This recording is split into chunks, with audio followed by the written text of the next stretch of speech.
Shalom. This week we are reading Parashat Mishpatim. Last week, Parashat Yitro, the heavens opened up and God descended onto Mount Sinai. Children of Israel received the Torah. And this week in Parashat Mishpatim, we're still standing at Mount Sinai, receiving all of the details of the covenant, receiving all of the mitzvot that are described in Parashat Mishpatim. And the Sinai revelation was the most dazzling experience ever. What a light show, but it was no show, because this new level of knowledge brought with it tremendous responsibility.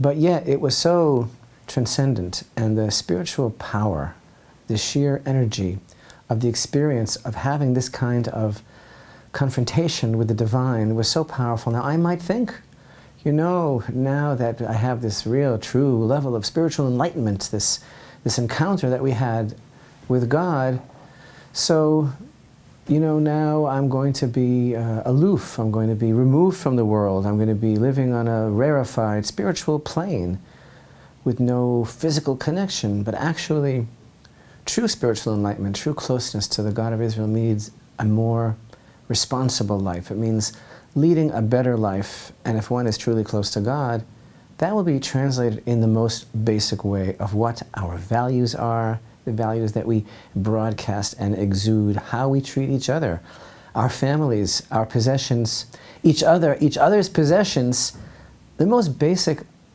concepts of how we begin to function as a unit of society.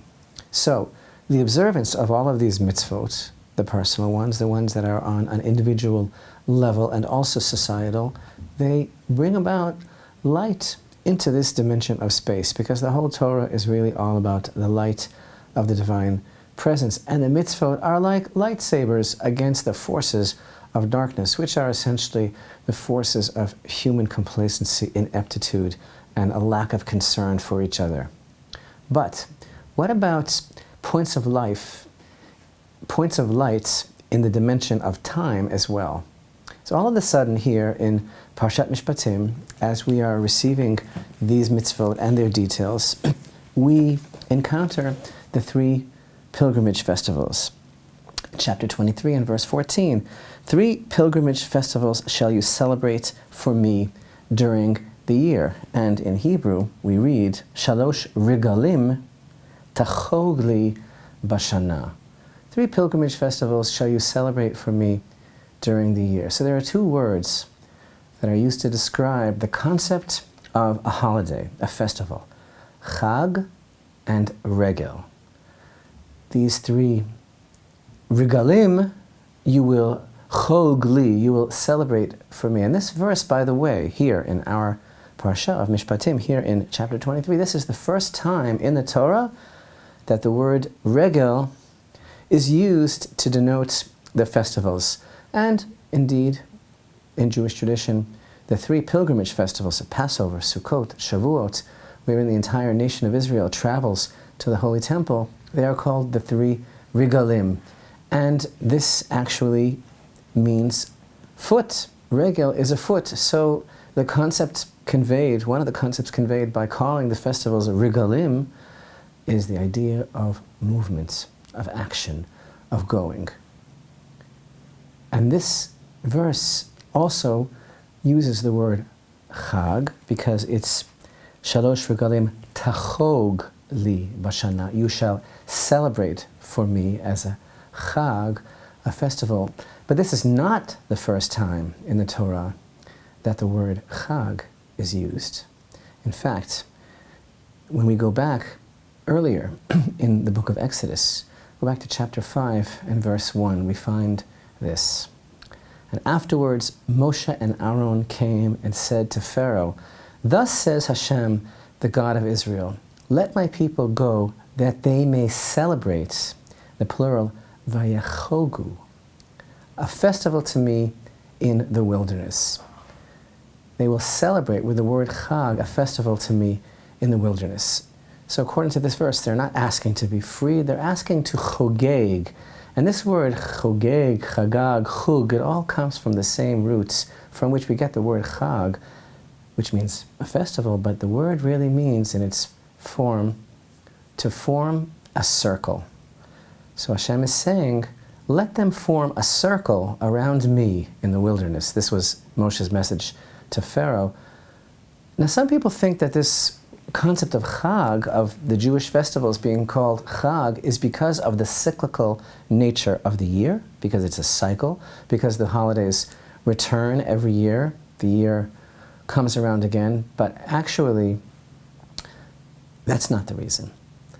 But they're referred to as Chag, which is a concept of forming a circle, because the celebrants form a circle around God. That is to say, they are completely united and focused on the center of their gravity, which is God consciousness. So God says, I have gathered you as a community about me. So we gather in a circle around him, and when we go up to the Holy Temple, we gather around his Torah, which he has set to be the center point of our lives around the temple. The better to focus on his presence in this world, in the Holy Temple, exclusive of all illusion. And that's why really only those festivals during which we are commanded to rise up and go to the temple, only those festivals are really called regel. These three major holiday festivals of the pilgrimage of Passover, Shavuot, and Sukkot, when we take our regel, we take our foot and we move with action. We go forward. And they're also called Chag. The regel is called a Chag. So these three regalim you shall chog li, because they invite each and every individual to make the effort to come to this communal family gathering around the Torah, which is deposited in the temple. And in the future, of course, the prophets tell us that this will be a family gathering of the entire family of man. So this verse really means, let my people go, Moshe said to Pharaoh back then, so that they may gather together in a circle around me. And he tells him, we have to leave Egypt. It has to be in the wilderness, not here, where they're under the power of your illusion, but far from you in the wilderness, where it can be clearly shown that they belong to me. And then in chapter 10, in verse 9, when Pharaoh asked just who's going, what did Moshe answer? He said, with our youth and with our aged we will go, with our sons and with our daughters, with our flocks and with our herds, for it is a chag, a festival of God to us. Meaning, Pharaoh, we have no intermediary, we have no officiating priests that stand between us, no representatives, no go-betweens between us and our God. From the tiniest baby to the last sheep of the flock, we're there. We're all there, nothing. And none of us remains behind here or on any other level of consciousness when we make this circle. And this circle that is so emphasized in the celebration as a community, as a family, as the family of man, of the festivals, this is the circle of life that we make, whether through the Chag or through performing the mitzvot, because we make a Chag Lashem, literally, we form a circle around God.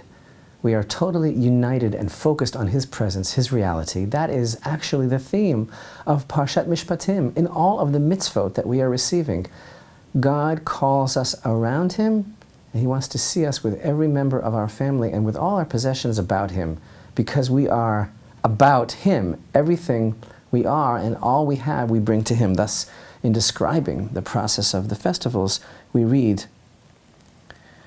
3 pilgrimage festivals shall you celebrate for me during the year. You shall observe the festival of Matzot.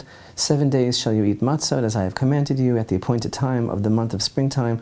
For in it you left Egypt. You shall not be seen before me empty-handed. So this regel, presenting yourself in the temple, circling around your God and your God consciousness, not empty-handed, because there's no separation for the people of Israel between the physical world and the spiritual world. I might think that the temple is only for spiritual pursuits, reserved for some lofty or heavenly spiritual matters, but rather we bring our earthiness, our possessions, our livelihood, everything that God is giving us, we elevate it and bring it back to him. And the same thing in the realm of action, the same theme of light unites all of the concepts in this parsha, what we do in the realm of action through observing these mitzvot that we are still now receiving at Mount Sinai, all of their detail as part of the covenant of translating that tremendous, ethereal, transcendent experience into everyday life that is totally founded upon our being centered and anchored on this God consciousness. The same thing that we do in the realm of action, we do in the realm of time. We inject these beams of light into the cycle of the year by making this circle around Hashem as being the absolute center of our lives. And thus we take the Torah that we received at Mount Sinai, and far from allowing that event to have been something that could be just relegated to some mythical experience because it's just bigger than life and too big for words. No, we take everything about this newfound spiritual knowledge and we translate it into absolute personal, communal, family, and societal responsibility. And everything that we do and every day of our lives is completely a circle around our center, which is the presence of the God of Israel.